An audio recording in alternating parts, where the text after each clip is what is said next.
Hi, peeps. Oh, okay. Put your seatbelts on.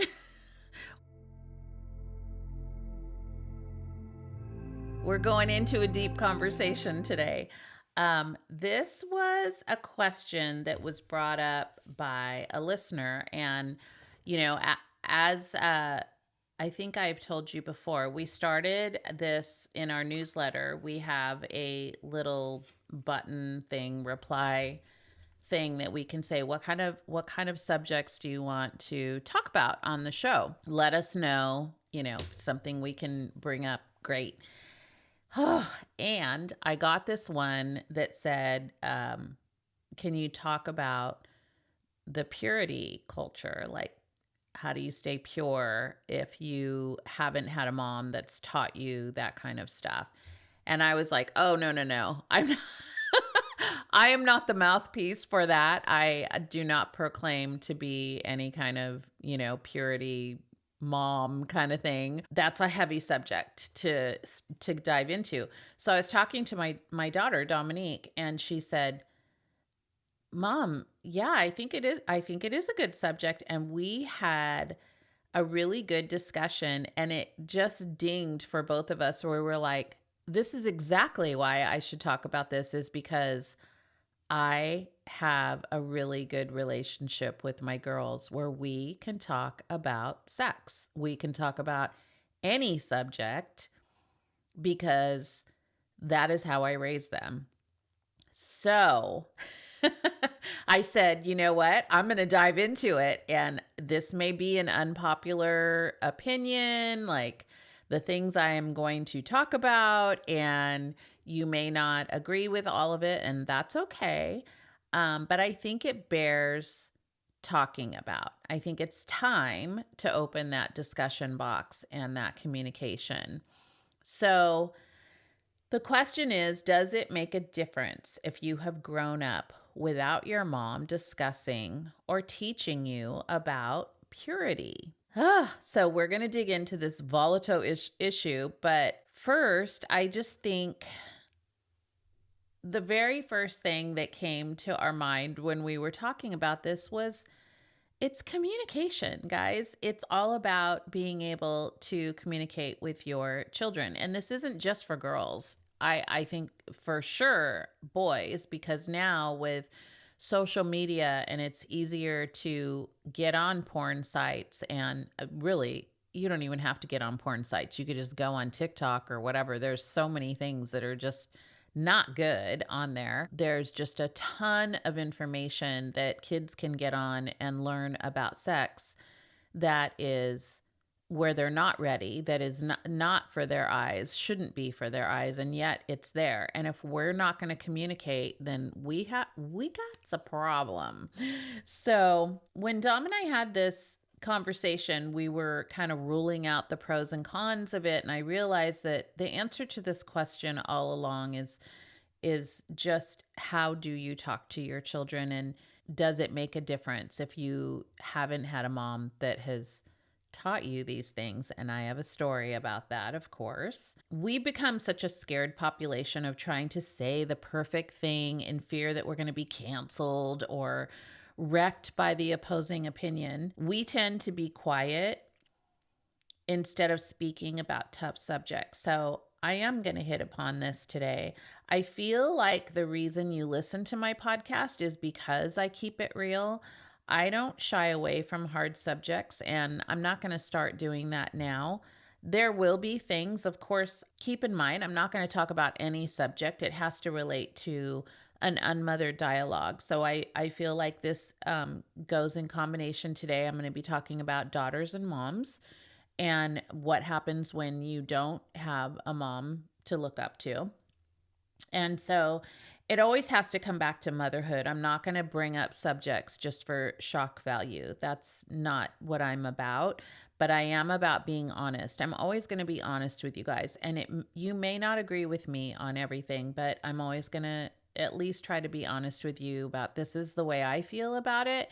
And you can do with it whatever you want after that. As we were talking more about bringing this subject up, we realized that I raised my daughters in the 90s, which was the purity movement, which is just hysterical to me because I was so not raised in that kind of environment. Like full on walk down a church aisle with putting a wedding ring on your finger and marrying into their purity, promising God that they're going to stay a virgin until marriage. Now, let me explain what I felt at the time that this church culture was happening. Which, by the way, they don't really do this anymore in churches because they discovered that some of that stuff was not working and was not very, there needed to be a bigger discussion. We're going to discuss about that. So first point is where my thought process was and why I did this with my girls. Also, it was just the thing you did as a Christian at the time. It was like, oh, our girls have to remain pure and, we're just going to do this whole purity thing. But I grew up watching a mom lead with her sexuality. Like full on, watched her in a bar. She would bring us to the bars, sit us in a booth, buy us sodas. There was chips there, maybe a shuffleboard. You wouldn't be able to do that now unless it was like a bar restaurant, but this was a full-on bar. People were looking at my mom like, what, you bringing your kids in here? And that's how addicted she was. Like, she had to be the center of attention and she wanted to be in a bar with men. And so I watched my mom. Now, you have to remember, I was a very sensitive, astute kid. Like from the very beginning, I can remember feeling things so powerfully and watching things so closely. And so I watched my mom flirt for hours with these men, the way she touched their knee, the way she batted her eyelashes, the way they bought her a drink, like the way she tilted her head back and laughed. And so I would sit there and watch every little movement from her. And then we would either walk home at the end of that, like she'd have a couple more drinks. We had we were supposed to be going home from school and we ended up having to, follow her to this bar. And she would we'd walk home or somebody would bring us home or she'd bring a guy home with her. And then, she would bring men home. She would go out at night sometimes and then she would bring strangers home. And so I grew up picking up my mom's clothes and some guys' clothes and throwing it in their room because they were in the bedroom the next morning and I didn't want my little sister to see that. And so I would pick everything up, the cigarette butts, like all the things. Like I was the little housemaid and was like housekeeping in the morning, just, doing that kind of thing. So I watched sexuality in a whole different way. And as I grew up, I learned how to do the same thing because that's what I saw. So all the men, or I would say boys, because this started from the time I was like 17, 18 years old, I was like, oh, if I bat my eyelashes, I have my big brown eyes. If I walk a certain way, if I look a certain way, if I flirt a certain way, they're going to fall in love with me. Like this is how you have a man fall in love with you. That's where my sexuality started, is that I didn't even know the responsibility of what my sexuality was. So as I became a mom and a Christian, I listened intently as person after person insisted that the only way to have a good marriage was to marry a man when you were a virgin. Well, that was already not on the table for me. One, I've been married twice by that time. By the time I became a Christian, I'd been married twice. Mike and I lived together before we got married. We weren't churchgoers. But now here I am saying, I want to raise my girls in a different way. I want to I want to follow along. And also the guilt I felt because that was not my story led me to believe that it was my responsibility to make all of this possible for my girls. The problem came when I watched year after year different girls in the church get pregnant as young teens or marry super young, like as soon as they turned 18. They were like engaged at 17, married at 18, not because they were in love, because they wanted to have sex. It kind of was messing with my head a little bit, but I was like, nope, I understand the Bible. Like, I know God wants our bodies to be a temple. He wants us to be pure. That part I understood. But if this was a perfect example, why were these girls getting pregnant and having sex? These were girls that were raised in the church their whole life, and their moms were too. So they weren't the same. They didn't have the same story I did. I was doing it for a whole different reason. I was doing it out of the guilt of like, I didn't live that life. Like, is there something wrong with me? Or did Mike and I do the right thing? And so I understood like the responsibility of that. And yes, you want better for your girls. You want your girls, if possible, to not have a lot of sexual partners or only have one and get married. That's the perfect example. Here's the thing that they didn't explain. Well, there's a few things. One, there's a guilt association and a shame association tied to that. If the girl does make a mistake and has sex, which there were tons. Let me just tell you, the kids were talking and they were like, well, so-and-so had sex and she's 15. And I'm like, no, she comes from a really good family. She shouldn't be having sex. Well, she did, and she's got the purity ring on her finger. If this was such a perfect example, then it would have worked for all of us, right? But we live in a fallen world, and girls do hear the whispers of a boy in their ear, even when they are a good Christian girl. So do we shame them for that? Do we make them feel horrible for that? Like, no one talked about, hey, this is what I would expect from you. This is what I would like from you. But please know that I would love you no matter what. If something happens and it goes awry, it's not the end of the world, right? It's the same thing with like, people pull out the divorce verse, God hates divorce, but people get divorced all the time for various reasons: protection, abuse, addictions. People also save their marriages. Like, everybody's journey is so different. And I don't think that we can just have it one way. I think we have to have bigger conversations. So here's the thing that started happening. As we know, things are not 100% of the time. I was watching girls start to get married, and I was hearing these stories of, so we're teaching this purity culture with all the right intentions. And I 100% believe in that. Like, yes, like we want to teach our girls to be respectful of themselves and and same with boys, be respectful of yourself and of women, and, try to live this like really good life and respect the person you're going to end up with. And intimacy it's such a beautiful thing when you can be intimate with somebody, but that was not being taught. Here's what's being taught: purity culture. That's 100% no. Sex is bad. It's horrible. Like, don't do it. And then you get married. So here's the stories I started hearing. Girls were hiding in the bathroom on their honeymoon, crying their eyes out, because now they went from sex is bad before marriage, it's horrible, no one talked about sex in any other way except it's bad. It's like saying the drug culture of the 80s, just say no to drugs. Okay, why?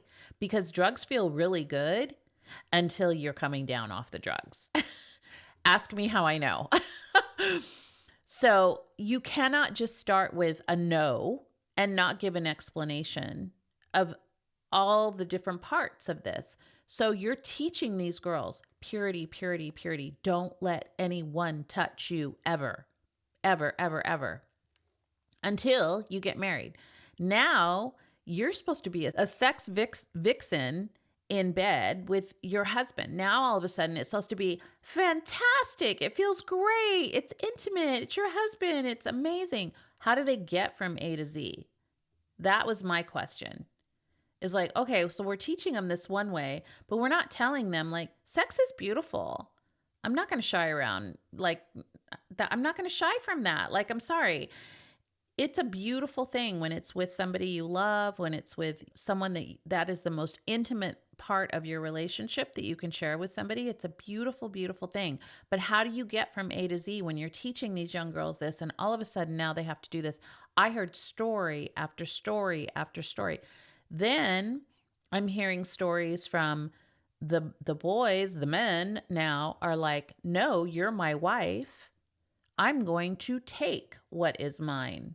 So now we're in a whole different situation. So you either have a girl who is just frightened to death, does not know her body at all, doesn't know what the heck she's supposed to do. The parents have not talked to her about anything other than purity culture. You have a guy, same thing. No one's telling him how to treat a woman and how to respect himself and her. And so you have this clash of what is happening. And I am not exaggerating. I could tell you it was like in the hundreds. Like they were coming out in droves saying like, this is not working. Like this is creating. And for every 100, I'm sure there were thousands that worked out. I'm not saying every person that this happened to, right? There were some that were like, it was great. Like they had a beautiful relationship. They were in love since, they were 10 years old. They got married. Everything was fine. But I heard from a lot of girls that were like, this was not a good experience for us. And so the question becomes, how do you teach purity if you haven't had a mom to look up to or you've learned bad experiences from your toxic mother? And my answer to you is you communicate about your sexual being to this child in all manners. I always talk to my girls age appropriately about what sex was when they came to me with a question. And there was a lot of things coming on TV at that time also. They would come home and go, what does this mean? And I'm like, oh, dear Lord. But we would sit down and here's what I would say. Why do you need to know? Where did you hear this from? Tell me more. This was before I was even a coach. I just knew I needed to ask more questions of them than just spurting out answers. So I would ask them, and then that would help me to decide what can their little minds understand at this moment. So we were having sex talks. I remember having a sex talk with one of my daughters when she was like 6 or 7 years old, and she wanted to know where babies came from. And I'm like, oh, goodness. I would answer one question, she would ask another one. I would answer that question, she would ask another one. Pretty soon, she knew where babies came from, and she goes, ew, that's gross. Okay, I'm going to play with my dolls. Like, it was not a big deal to her because I didn't make it this like shocking, like, oh my gosh, we can't talk about this. I wanted my daughters to grow up with a different opinion about their sexuality and purity and what God thinks about it. It was a mix of everything. It wasn't just a one-time don't have sex conversation. God doesn't like it when you have premarital sex. It has to be a bigger conversation than that, guys. It has to be why and what happens after. So you're 22 years old, you're 25 years old, you're still a virgin. So how do you get from A to Z? You have to have some kind of conversation to show them like when you are ready, when you are more mature, when you are ready to settle with somebody, this is going to be a beautiful thing. And let me tell you why.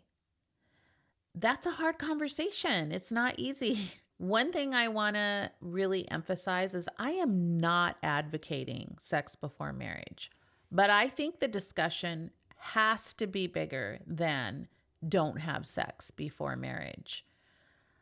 What I don't want to happen is that one girl who's a Christian that gets pregnant before marriage and she's shamed by the church because of a bad choice or decision.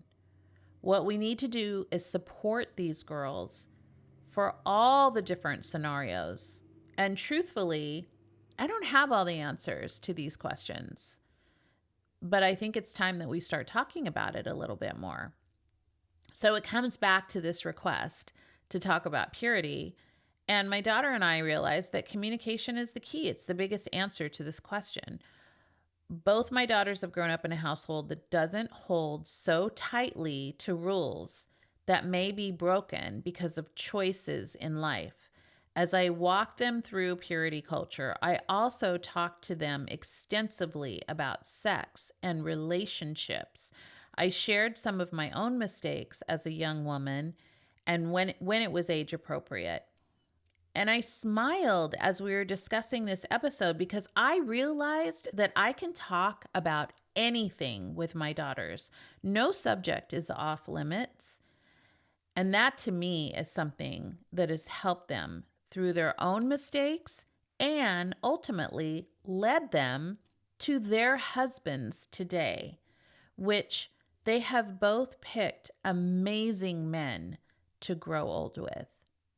So that's the only kind of answer I can give you, is that we have to have bigger conversations than just a verse out of the Bible that says, don't have sex before marriage, or stay pure, all these different verses in the Bible. Don't get divorced. God hates divorce. Like, we pull these verses and we make them God. But here's what I know about God. God has taken a woman like me that is so failed in so many things, and he has given me this beautiful family to raise up. And my girls are not perfect. I am not perfect. I, probably have done a million things wrong, but each time I go back and I ask God to redeem it, to forgive me, let me start again. He doesn't give you one or two chances and say, well, you're a sinner. That's it. You're done. We are all sinners. I don't care how purity culture you are. You check all the boxes. You do all the things. You're going to screw things up. That's our life. We screw things up. We're not going to do it perfectly all the time. Do we try to get to that place? Yes. But also, don't just do it in a way that you think has to check a box. If my daughter's a virgin, therefore she's going to have a better marriage than the girl that wasn't a virgin. I've been married for almost 40 years. I didn't do it right. I'm not proud of that fact. I'm not telling you that because I'm proud of it. I'm telling you because we have a God that says, okay, that wasn't probably the best way to do that. Let's try to do better. And he keeps working with us, and he keeps walking with us, and he keeps showing us more.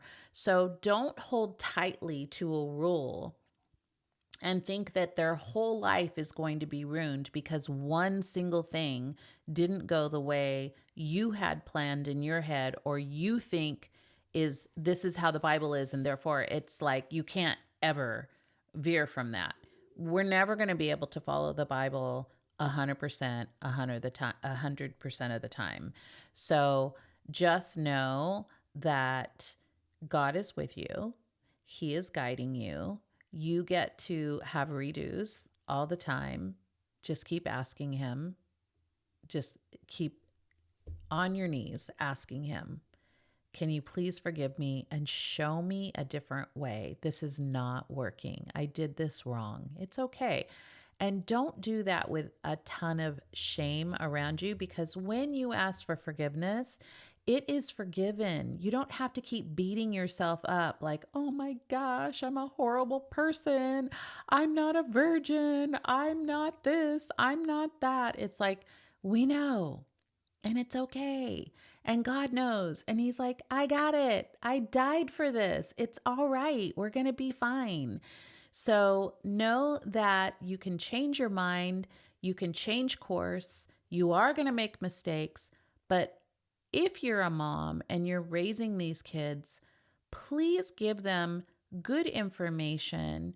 Try to keep the lines of communication open, especially when it comes to sexuality. There's a lot of confusion going around sexuality right now. So, purity culture is just one of the things that a topic that's being brought up where kids are, parents are trying to raise their kids in a purity culture kind of thing. But know that your children also know that they're safe with you, that they can come to you when they make a mistake, because they will, and that your parents are not going to be so strict that they're never going to understand and they're going to kick you out of the house and they're not going to talk to you anymore. And this is horrible and you've shamed the family. It's like, no, like, come to me. I've always told my girls, come to me if something happens.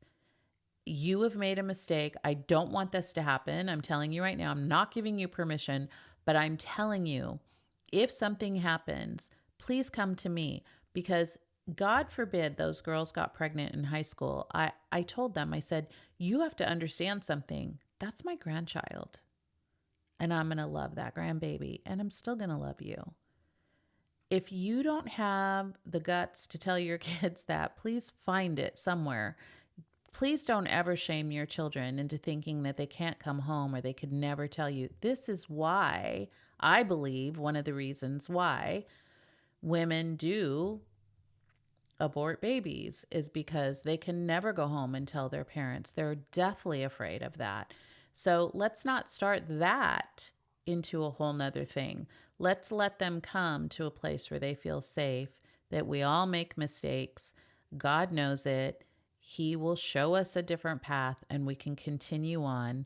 Give them confidence that that they can make good decisions. And more than likely, they will make good decisions. Will it be perfect? Maybe not, but they can change course and get on the right track.